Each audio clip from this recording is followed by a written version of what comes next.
বাহিনী হিসেবে যে পরিচয় দিব আমি পুলিশ, এই পরিচয় দিতে স্যার ভয় লাগে, লজ্জা লাগে স্যার।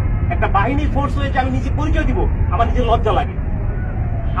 আমি একটা ছোট উদাহরণ দিই স্যার, আমি আসার পর যতটুকু দেখছি, এই যে জাতীয় সংসদ নির্বাচন শেষ যে নির্বাচনটা হয়ে গেছে স্যার, এই নির্বাচনে একক যে নির্বাচনটা হয়ে গেছে, পুলিশকে ব্যবহার করে যে নির্বাচনটা হয়ে গেছে, নির্বাচনে সারা বাংলাদেশে এককভাবে মামলা হয়েছে।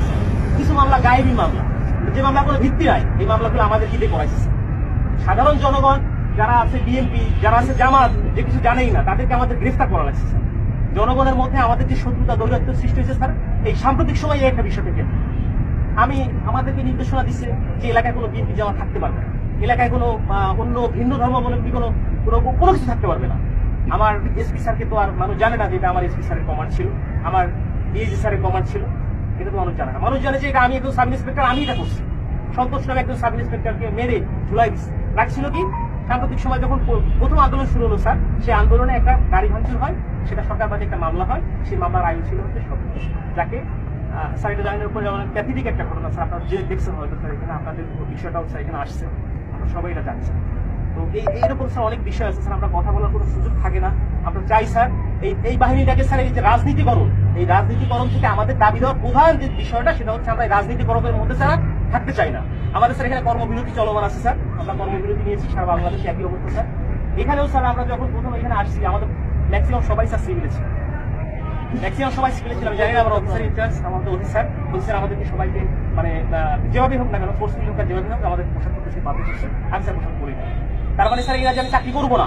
আমি একজন এডুকেটেড পার্সন স্যার, আমি ফিজিক্সে মাস্টার্স করছি ঢাকা কলেজ থেকে। আমিও স্যার এই যে ছাত্র আন্দোলন করছি, আমিও পক্ষ।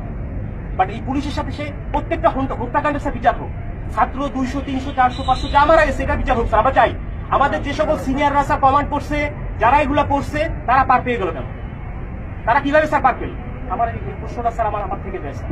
কেন যারা অন্যায় করলো, যারা আমাদেরকে মানুষের কাছে শত্রু হিসেবে দাঁড় করাই দিল, তারা কেন স্যার পালিয়ে গেল?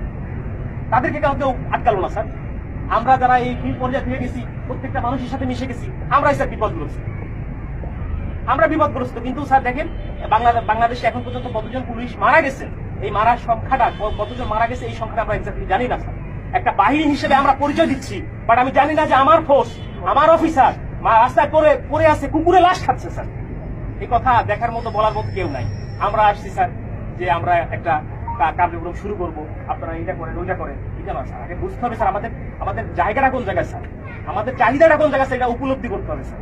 আপনারা আসছেন স্যার, আপনারা এই ক্লান্তি লগ্নে স্যার বাংলাদেশ সেনাবাহিনী সবসময় আপনারা বাংলাদেশের সাথে ছিলেন, ওতপ্রোতভাবে জড়িয়ে আছেন স্যার। আমরা চেষ্টা করি স্যার। এখন আমার বন্ধু বান্ধব অনেকে আছে যারা আমাকে নিয়ে ঘৃণা করতো, আমাকে খোঁচা